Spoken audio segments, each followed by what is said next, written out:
Tuesday's Talking Reds from Avenue HQ in Liverpool City Centre. We love it. And me, Gareth Roberts, him, Craig Hannan, we're going to have a chat about the Reds. The Reds aren't doing loads, I'll be absolutely honest with you. They're just smashing goals at Melwood, getting ready to do the same against West Ham at the weekend at Anfield. Can't wait for that. Another day ticked off. It's getting closer. Up the Reds. That's not the end of the video. Okay, so as I say, not loads going on, not loads of big news, no transfer news obviously because, you know, window's only just closed and all that. So what there is to talk about, well, Jari Litmanen is 47 today. There you go. But why this is good is that there's a wonderful graph kicking around on Twitter which I really liked, which shows that pre-Jari Litmanen times, no one basically was called Jari in Holland, ever. No one called the kid Jari.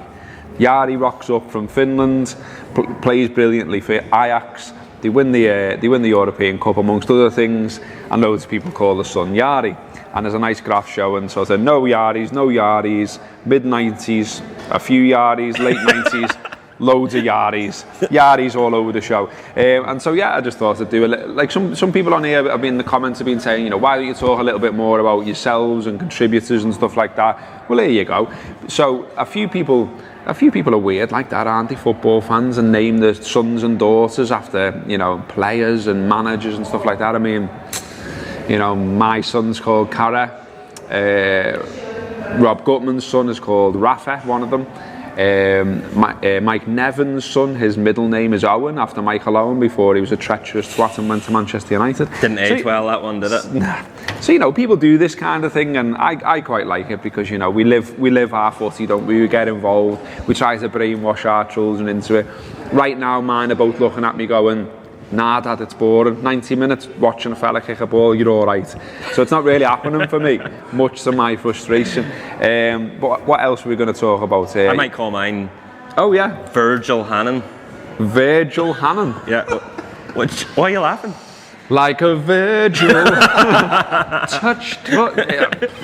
Seems a bit weird that. Yeah. What about Mo? Mo's good. Mo Hannan. Sounds hard as well. Like. I'm Mo Hannan, lad.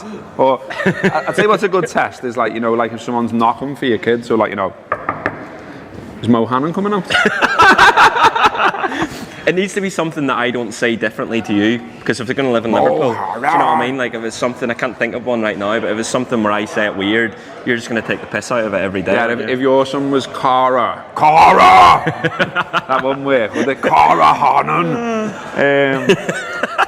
All right, so we did a free podcast yesterday on the Reds. It's getting noisy in here, isn't it? That's handy. We did a free podcast on the Reds yesterday. We called it Question Time.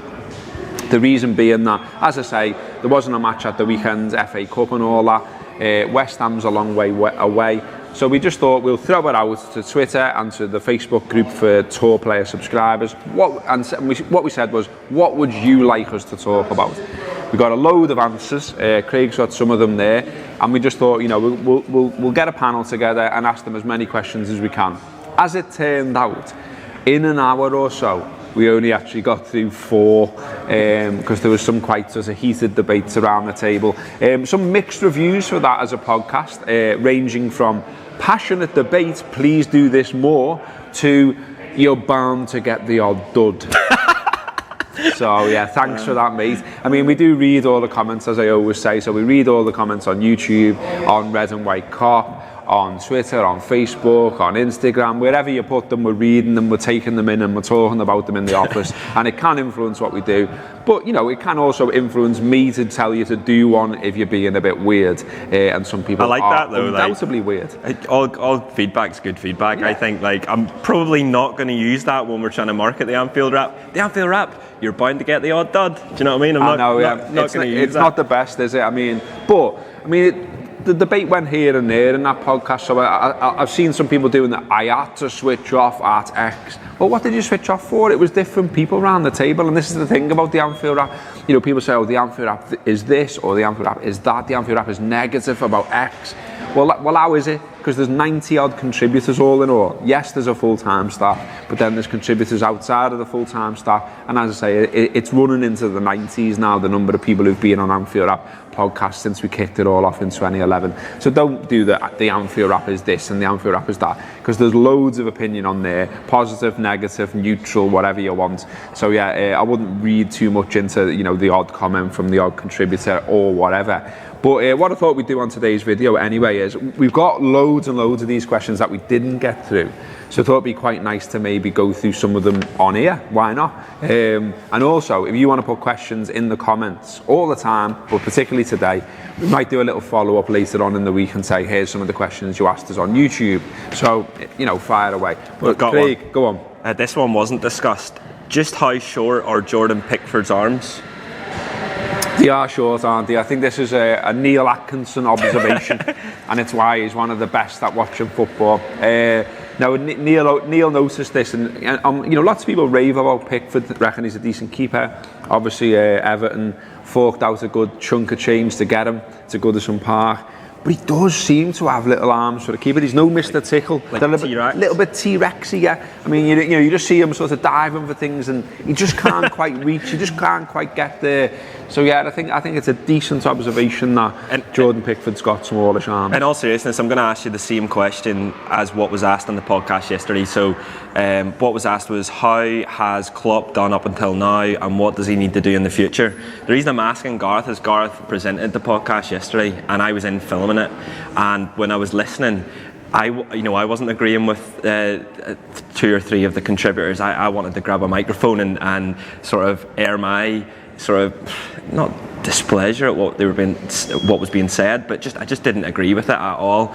And I think that's what some of the criticism of the podcast has been born out of. So how do you think Klopp's done up until now? Yeah, I mean, I think some of the comments yesterday, there was comments around, he's under pressure now and that sort of thing. I get that. I think any Liverpool manager is automatically under pressure because of the status of the club, the size of the club, the history of the club, the fact that it's in the Premier League, and the fact now it's in the Champions League. But for me, I'm fairly happy with how Klopp's done as a manager. Look, I would have loved to have won the finals that we got to under Klopp. I would have loved to have finished higher in the league and stuff like that. But I think there's plenty of statistics and plenty of indicators that we're pointing in the right direction right now. I mean, not least that we're challenging for second place in the league, that we're in the quarter-finals pretty much of the Champions League this season, and it's been a long time since we've been able to say that. The football we're playing, I think the majority of the signings that Klopp's made have been successful. There could have been 1 or 2 more, undoubtedly, and I understand that frustration. But all in all, I'm a big fan of Jurgen Klopp. I think he was the right man when we appointed him. He remains the right man now. I'm right behind what he's doing. And I thought some of the criticisms, they weren't for me either. I mean, stuff about his antics on the touchline and stuff like that. I love that about him. I like that he shows a bit of passion. I like that he winds up opposition managers. I like that he has a go at the ref and the linesman and everything else. And I like that he has a go at the fans and tries to get us all going in the ground, because let's be honest, the ground's asleep at times. It's been better, I think, this season, certainly lately, and I think the reason for that is that Liverpool are playing decent football, getting decent results, pointing in the right direction. And as Andrew Beasley's been pointing out on Twitter, base tune to Red, if you don't follow him, he's very good. Liverpool, in terms of back-to-back seasons, are doing the best they've done for a long while. What Liverpool need to do is get in the Champions League again, not just qualify once and fall away. And we're well placed to do that. And when we do that, it's easier to buy better players, it's easier to keep going forward, and it's easier to challenge for what we all want, which is a league title. So yeah, I'm right behind Jurgen Klopp, and I agree with you that there was a little bit of negativity around the table yesterday in that podcast, but that's the beauty of what we do. No one's handed a script. They're all just told, say what you think about this, and then they go, and then we challenge each other, and that's the beauty of the whole enterprise. I think one of the most exciting things as well that Jurgen Klopp has given us is the very fact that we've got what looks like a quarter-final of the Champions League. We've got a European run to look forward to, and that's something we've not had in the last 10 years. And the very fact that there's even a little bit of thought in our heads that we might there's a possibility, we have as much chance as anyone else to win the Champions League. And if you're not thinking that as a Liverpool fan, then you're probably not in it for the right reasons. Worrying that we might not, or I genuinely believe that on its day, this Liverpool team can beat anyone in Europe. Guardiola's Man City side are meant to be one of the best in Europe, and we beat them at Anfield. So we can beat anyone, and I'm dead excited. I think that's Jurgen Klopp's given us that, and each year under Jurgen Klopp we've seen Liverpool progress. We've seen the transfers that we brought in improve dramatically on the previous regime. Players like Salah, Mane, and Van Dijk as well most recently. So there's loads to be excited about, and I genuinely believe Jurgen Klopp's going to bring us success. Yeah, get excited, but book a room in Kiev now. Find out how to get there. Why not? Do you know what I mean? This is what we're all in it for. Okay, I'm going to ask you one now. Let me find you a mad one. Now we are, Danny, you have this one. Danny Rogers, who's your biggest cult hero? He says, who do the boys in the office love for inexplicable reasons? He asks us maybe to throw it out to Twitter, or we can't do that. But who's yours? Who jumps out for you? Cult hero? Cult hero. Most recently, and I always think cult heroes, there's usually a song behind the cult hero. And I think most recently Ragnar Klavan's become a bit of a cult hero amongst Liverpool fan base, because of there's a new song kicking around, Klavan 17. It's to the tune of MK17, and it's absolutely brilliant. And I think obviously he got the goal at Burnley, didn't he? Yeah, he did. His goal at Burnley, which he didn't celebrate, he let Dejan Lovren celebrate. I think that sort of propelled him to cult hero status. And some of his performances as well under the radar were really good before Christmas. So most recently, cult hero would be Ragnar Klavan. What about you? Of all time, or just of the current crop? I always like, and I'm showing my age here, but I really liked Ronnie Rosenthal, mainly because he just rocks up. Helped us win our last title, which is obviously going back some time. But what I liked about Ronnie is he just didn't care, just ran at defenders, took them left and right. And look, everyone remembers, him missing a sitter at Aston Villa. And I think that's really unfortunate, because he was better than that, He really did help us get over the line. He had a good song as well, as you've just mentioned. Oh, Ronnie Rosenthal.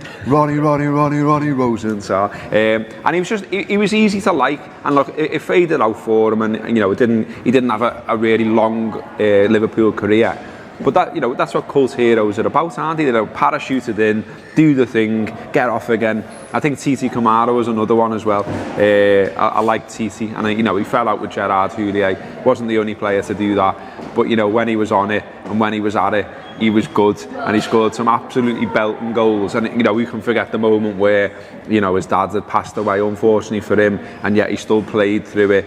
He scored and he was in tears. I mean, that's some dedication to the cause. So yeah, Titi's another one for me as well. Should we do one more, or should we move on? Yeah, we'll do one more. I'll have a little look. Can you talk while I'm looking? Yeah. I mean, as I say, we'll bang into this, so do always give us feedback. I appreciate that there are some cranks on the internet, such as life on the internet, and people want to start arguments and wind you up and all that, and maybe I shouldn't bite. I'm probably going to though. But we do appreciate all the comments we do get about what we're doing. Someone on there has asked what's next for the Anfield Wrap, for instance. Well, we don't know. It is probably the truthful answer. I mean, it's sort of formed by you and your feedback and what you think. So, I mean, even these videos, it's a little bit of an experiment for us. It's a new thing for us. We've always been about podcasts, but these seem to be going down pretty well. And if you keep telling us that they're good and you like them and you want us to do more of them, then we're probably going to do just that. So we're sort of led by you on where we take the Anfield Wrap. I need you to talk a little bit longer. No, lads, come on. No, there's basically one, and I suppose is Gary Mack a cult hero? Is James Milner the new Gary Mack for this team? That bit of nous and experience in midfield this year, because I like that question, because Milner was brilliant, and he was sort of written off at the start of the season, wasn't he? That the fact that he wasn't going to play left back anymore, and there was talk that he might move out on loan, but he's sort of quietly become very, very important in big games like that. Klopp likes him, doesn't he? I think Klopp likes what Damien there in his question mentions, which is sort of nous and experience. I think you saw that in Porto as well, in that there was a lot of sort of little tactical fouls from him. You see him talking a lot. He was driving us forward there as well. He was winning the ball high up. He helps to set up one of the goals as well. Unlucky with the shot that hits the post. And one of the things I find frustrating is that look, I get that there's different opinions about different players, different opinions about where Liverpool should go in the transfer market and all that. But I find like some opinions that I see on Twitter and things like that just really snide. I mean, why is there a need to be snide about any of our players, because they're all wearing a red shirt or an orange shirt or whatever colour we're playing in this year, and they're all fighting the cause for Liverpool. So why they're here, for me, you support them, you get behind them. And look, some of them might not be the best, and some of them might move on, and some of them might be too old, and some of them might get injured too much. But to constantly be sitting there on Twitter slating them and slating anyone who thinks they're a decent player, it's just a continual negativity that I can't be doing with, to be honest. And there is a bit of that around Milner, I find. There's a bit of that around Henderson. There's a bit of that around Chan. You know, there's a theme here. Obviously, it's our midfielders. But you know, for the rest of the season, why not just be positive about it? Why not just think where we can end up, where Milner maybe can take us? I like him. I like how he's solid. I like how he gets out to slow a game down. And I like that he's really honest in his interviews with the media as well. Lots and lots of players don't say very much in interviews. Milner, I think, always has something quite interesting to say, which is very different to that dickhead on Twitter who set up boring James Milner. Boring Twitter user. It's not tedious. How that's got so many followers, I really don't understand, because it's crap. It's not even funny. Yeah. He's just not a fashionable footballer, is he? But like what he offers this team, you saw in Porto, like he almost scores as well. He hits the post, and then Mo Salah does keepy ups over the keeper. Yeah, I think he's important for this Liverpool squad, and like you said, he's got the experience. Like he's won Premier League trophies, he's won trophies for Man City, and yeah, he could be very, very useful in the run, and especially in the latter stages of the Champions League. Someone asked me what it was like to work for the Daily Sport as well. Oh yeah, I was actually thinking. But another time. I'll have to consult my lawyers. You won't be able to see this, but when I was looking at the questions, there's a screenshot, and it's from a newspaper, and it says Charles Bronson lasagna made my fella shit himself. And I just saw it, and I thought, I'm not even going to mention this because I have no idea what it's about, but that all makes sense. Yeah, the Daily Sport and the Sunday Sport, that is. I did used to work there for quite some time, but I think we'll talk about that another time. We'll be back in a second. We're going to talk about today's newspapers. Today's newspapers then, and all the back pages are about last night's FA Cup game. Wigan knocking Manchester City out of the FA Cup. And I really enjoyed this one. I thought it was fantastic. Bit of a soft spot for Wigan, as I mentioned before, not least because Paul Cook's the manager. Scouse lad from Kirby, used to play locally as well, play for Marine and stuff like that. Manager of Southport as well 11 years ago and got the sack. And now here he is, second coming, knocking Manchester City out of the FA Cup. Really enjoyed it, me. Owen, speaking of headline, we were talking about the sport, weren't we, just before the break. The Mail, I'm not a big fan of the Mail. I've mentioned this before. I'm not going to go into detail. I don't want all the political blurts getting on my case. But fair play. A sub-editor on the Mail's come up with, for this match, Wigan 1, Manchester City 0. The Pep Shock boys. 10 out of 10. 10 out of 10. I did enjoy that one. Really, I loved it. Did you watch the game? I watched the last 10 minutes of the game, which isn't watching the game, I know, but as soon as I found out that Wigan had scored, I thought, well, the last 10 minutes are going to be dead exciting, and they were. It was mad. Like we were talking off air about the Wigan centre back, like on 90 minutes, just bombing up the pitch, like he was in the left wing position. All his lads are like, get back, and obviously Will Griggs scoring, which is wild. Your mate? Took it really. Your Northern Ireland mate. Plays for Northern Ireland. He's from the Midlands. He took it really well, didn't he? He did take it really well, which goes against Craig saying he's crap, which he regularly does in the office. Look, I've said to Gibbo that I'm just pretending to know about football. I'm going to get caught on one of these days, and that's an example of that. No, he's not crap. That's unfair. It just meant that he's not really done it for Northern Ireland. He's always looked he's always looked busy. He's always looked like a runner to me. Scored once, I think, for Northern Ireland, but it was in a friendly. But took it really well. Took it really well. Spotted the opportunity, closed down, got in, tucked it in the corner. 1-0. Wigan through to the next round, and only 18% possession. I mean, I thought it was a great game to watch because, you know, City got all the quality. They were being quite patient, and you just kind of thought it's coming here. And they missed a few sitters and things like that. But you know, it was really enjoyable. And what you will have missed if you're only tuned in late on is that there was a huge argument about the sending off between Paul Cook and Guardiola, which went on into the tunnel. They were screaming at each other and all that sort of stuff, and it was all caught on camera. It was fantastic. I loved it. It was absolute proper footy drama. And, you know, you'd had a fella from Spain who's, you know, like, good looking and boss and wears all these great clothes and he's managing this top great club. Jacket, you know, really good jacket. And then you had Paul Cook from Kirby just going, hey, you pet, you listen to me, lads. Hey, I'll see you outside or whatever. He might not have said that bit. I might have added that on. I was getting carried away, but I absolutely loved it, honestly. And like when Wigan's goal went in, like I normally just, you know, it's not my team. I normally just sit there watching the game in the house, and I'm like, you know, look at your phone a bit, you know, talk to the missus, whatever, you know, not giving it me full attention. When that goal went in, I was like, yes! And Kelly was just looking at me going, you don't support Wigan? And I went, I know, but it's a great footy moment. I had some fella on here crying yesterday, moaning about me saying, why are you bigging up Rochdale for getting a draw with Spurs? And I was like, because it's great for Rochdale, because they're a League One side, because they need that money. You know, Wigan are a League One side as well. I'm allowed to be a football romantic, lad, you know what I mean? Do you know, after some of the matches recently, we need tunnel cam, don't we?